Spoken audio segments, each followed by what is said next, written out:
boats to be seen on the sea today. If you've been here in the 1960s, 70s, every day fishing boats would have headed out from Aberdeen Harbour, lots and lots of them.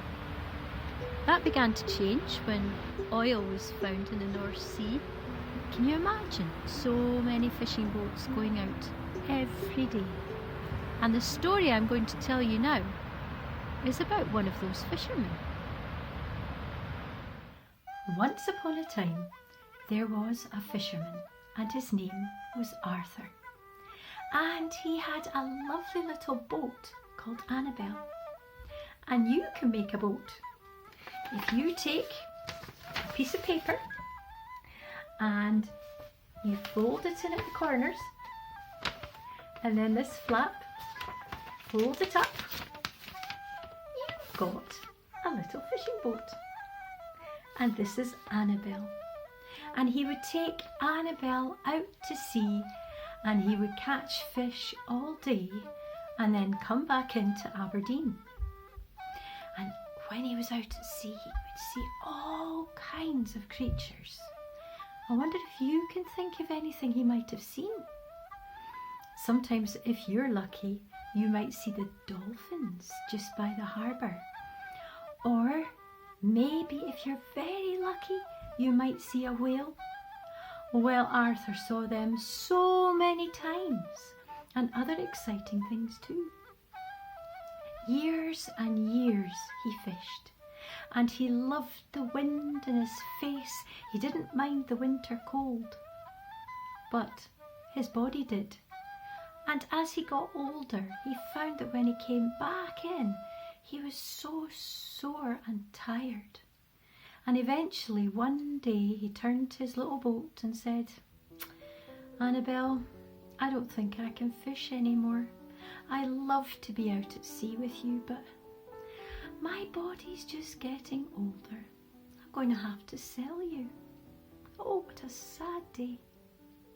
Well, the very next day, he was cleaning Annabelle when this young man came along, wearing a tie and a suit. He looked very, very smart, and he said, "Are you selling your boat?"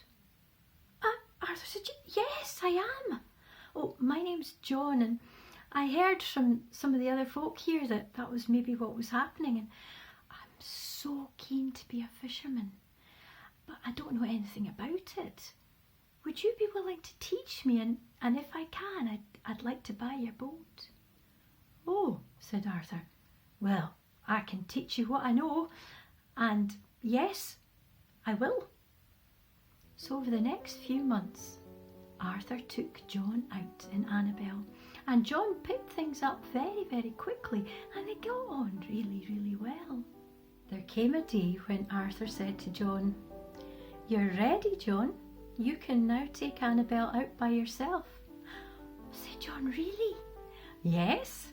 John gave Arthur the money for Annabelle, and Arthur watched as John headed out to sea. Oh, he said, "Well, I suppose I can go back and read my paper." And that's what he did. In his wee flattened tory, he would sit inside and look out the window, wishing that he could be out in the sea. "Well," he said, "even if I couldn't be out at sea, I'd love to be travelling somewhere. I would love to go somewhere where it wasn't cold. I know where I would like to go. I'd like to go to the moon. That's what I really would like to do." Well, every now and again he would go down and he'd meet John coming in with Annabelle. And this one day, John got off the boat looking very glum. "What's wrong?" said Arthur. "Arthur, I'm really sorry, but I'm finding fishing very lonely. I don't like being by myself, and I don't think I could be a fisherman." "Oh," said Arthur, "would you like to buy Annabelle back?" "I would love to buy Annabelle back," said Arthur, "but I'm not going fishing again. Do you know what I fancy doing, John?" "What's that?" "I would love to go to the moon." "The moon?" "Aye, but I'd need a spaceship." Oh, said John, let's get a book out the library and we can convert Annabelle to becoming a spaceship. What do you think? That's a fantastic idea, said Arthur. Do you think we could? Aye, said John. I've got a garage up in Torry and I am sure that we could take Annabelle there and do everything that's needing done. And so it was. A few months later, Annabelle was looking very different. She was all set for flying to the moon. Now, the day before, John said to Arthur, Arthur, you know how you've got your old fisherman's jumper? Aye, said Arthur, what's wrong with my jumper? Well, it's not really suitable for a spacesuit, you know. And see your old woolly cap? Well, that's not really the look we want. Oh, said Arthur, and I've got you a white t-shirt to wear. A clean white t-shirt. It'll look fantastic. Oh, all right, said Arthur. That's grand. So he gave over the white t-shirt to Arthur. And Arthur took it. Right, tomorrow morning, said John, up to the Tory Battery and we'll get Annabelle set for going to the moon. Yes, said Arthur, I'm so excited. It's going to be fantastic. Next morning, Arthur put on his white t-shirt. He looked very, very smart, I have to say. But in his bag, he stuffed in his old fisherman's jumper and his old cap. And up to the Battery he went. There was John, there was Annabelle, new lick of paint. She was looking amazing. Now, in you go, said John. Oh, you've got your bonny white t-shirt on. That looks really smart. Oh, thank you, said Arthur. So he went up the steps and into the top of Annabelle, and he put down the lid and he put on his space helmet and he was all set and he put his thumbs up. Okay, said John, and he went all the way around Annabelle and he lit all the fireworks that were going to take Annabelle up to the moon. Are you ready? 1, 2, 3, and they were off, up and up and up to the moon. Oh, Arthur couldn't believe it. All the stars, it was beautiful. He was so excited.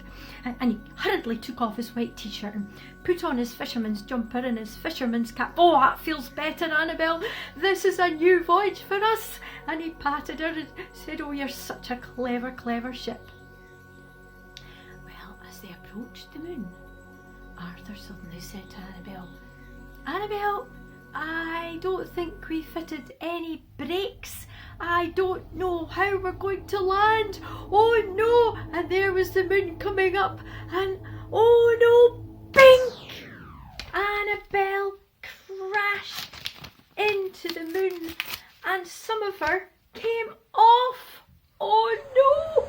Well, she slid to a stop and then Arthur caught the lid up and he climbed out down the steps onto the moon. Oh my. And he peeked down and he could see Earth. Oh, look at that blue ball, that's my home. Oh, this is amazing. And then he heard a sound behind him and he looked round and there was a great big monster and it was glowering at him. What are you doing here? Said the monster. Oh, hello, said Arthur. I'm just visiting. I've always wanted to come to the moon and here I am. Have you come to steal my cheese? What cheese? Said Arthur.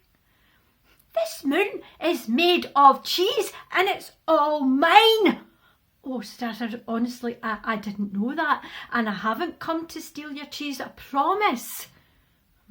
In fact, he thought quickly, how could he make this creature happy? Would you like a wee present from Earth? Because that's where I've come from. What kind of present? Arthur took off his little woolen bonnet. He said, would you like my wee hat? That's not going to fit me, said the monster. Well, if you kneel down, I could put it on one of your lugs. I could put it on one of your ears. Oh, said the creature. So it knelt down in front of Arthur, and Arthur took his cap and he plonked it on one of the huge lugs. "Now," said Arthur, "look at that. Oh my." And the monster said, "How's it looking?" "It looks really good on you." "Oh, thank you very much. That's very kind of you. Would you like a wee bit of your cheese?" Aye," said Arthur, "thank you." So the monster handed Arthur a wee bit of cheese, and Arthur put it in his mouth. It was a wee bit gritty, but it tasted fine. "Thank you. I'll keep the rest for later." And he put it in his pocket. Arthur says, "But monster, I don't know what I'm going to do, because my wee ship, she crashed into the moon and I don't know how to get back down to earth." "Ha!" said the monster. "That's no problem for me. Did you see the muscles on me?" "Oh," said Arthur, "could you lift Annabelle?" "Course I could. You get back in and I'll sort you out." So Arthur climbed back up the steps and down into Annabelle and closed the lid. And the monster, he heaved up Annabelle and he threw her back down to earth, waving cheerio to Arthur. And Arthur waved goodbye and zoomed down, down, down, down, down to earth. Oh, he said, "Look at the seas, look at the beautiful land, and there's Aberdeen. Oh my, I'm heading straight for Aberdeen. Oh my, I'm heading straight for the lighthouse." And right enough, straight into the lighthouse went Annabelle with a crash. And she turned upside down and under the water, glug, glug, glug, glug, glug, glug, all the way down to the bottom. And when she hit the bottom, she crashed again and the top of her came off. Oh my goodness. That meant Arthur could come out. And he swam all the way up to the surface. He said, "Oh, I was going to drown." And he opened his eyes and he looked round and he found he was in his living room. And he rubbed his eyes and went, "That's very strange." But there, on the floor in front of him, what did he see? But a white t-shirt. And there, beside it, was a little bit of cheese.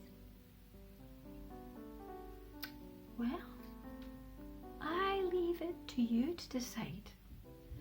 Was that a story that happened to Arthur?